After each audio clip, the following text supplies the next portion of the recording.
The biggest key to making our monthly budget work is sinking funds. Today, I'm going to share our sinking funds for 2024 with you, how much we're setting aside for them, and how we're going to use them. Hey there, I'm Brittany Flammer, a financial coach with videos all about budgeting and money saving tips for you and your family. Sinking funds are great for irregular expenses or for anything that's not a monthly expense, because when they come, whether it's the broken dishwasher or fees for your kids' sports or registering the car, they will destroy your monthly budget.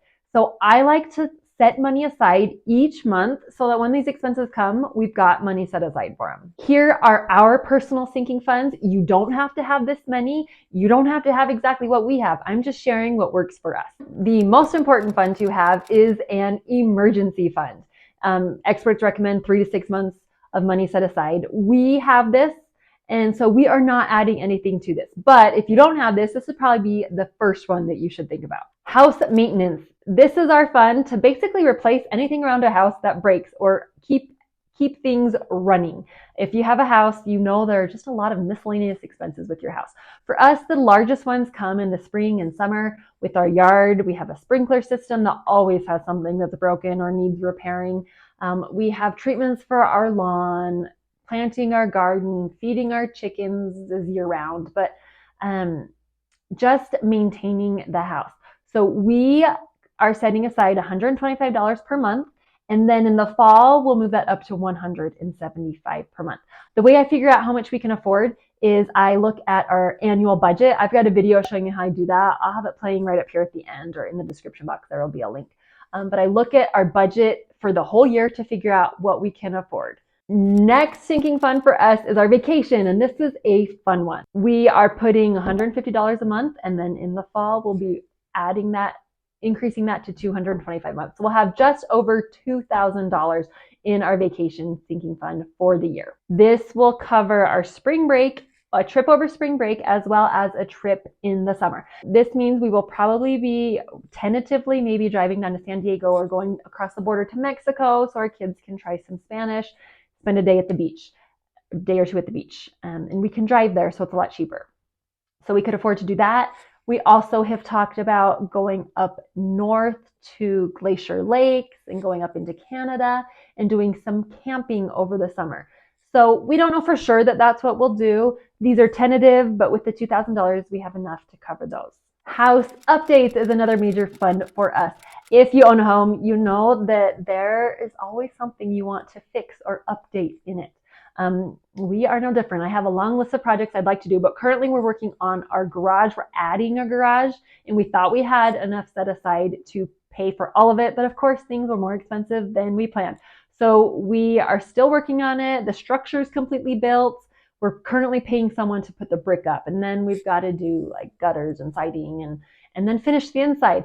So we will not have enough money to do everything. So we're setting aside $150 each month to go towards that. But then also we will be getting probably a good tax refund. We usually get a decent sized tax refund. Anything we get from that, we will be putting towards our garage. Fun money is another category that I used to include in our monthly budget as a monthly expense, but I don't always spend the money each month. My husband doesn't always spend his money each month. So we have it as a sinking fund. So we each get $25 per month for fun money. We each get $300 a month. They go into our individual online checking accounts. So when we buy stuff, we pay with that card and it comes out of that account. So if I don't spend anything, it will accumulate. Clothing is a category that I also used to include in our budget as a monthly expense, but I found that it tends to be more seasonal that we spend the money. So I started it as a sinking fund last year and I really like it. So we're putting $75 a month towards clothing, which means that we'll have $900. And this is lower than the national average, and we have a lot more kids than the national average. Our oldest two buy their own clothes. We do lots of thrift shopping, thrift stores, consignment stores, hand-me-downs. We get hand-me-downs. We give hand-me-downs. We also have a sinking fund for gifts. We set aside $25 a month, which ends up being $300 for the year. This is not for Christmas, not even for birthdays. This is more for teacher gifts. And anytime we get invited to something like wedding, baby shower, bridal shower, those types of things, we have some money for that. Medical, I really should rename this braces. This, we set aside $100 every month for medical expenses, aka braces for our kids, because most of our medical expenses, we have money set aside out of our paycheck to go towards medical stuff. That usually covers most of our medical stuff. But braces are a huge expense. Our oldest is in braces, and pretty much every 2 years, one of our kids is probably going to have to start on braces. And so we want to have enough to pay for them up front to get a discount. So we're putting aside some money each month. So there should be enough when it's time for the next kid to have braces. Let me know in the comments down below how much braces cost where you live. Where we are, it's $4,800 per kid. Car expenses or car maintenance is another category. We are setting aside $75 per month for car maintenance. This is for known expenses, for registering, licensing our vehicles, for oil changes. I don't know exactly how much we will spend, but I can look back at last year on how much we spent for registrations and how much we spent on oil changes to get an idea of how much we think it'll be. And then I like to round up a little bit, because even if we don't have anything major happening, there's always something that goes wrong or something that needs to be replaced. And so this will cover any small, minor maintenance on the vehicles.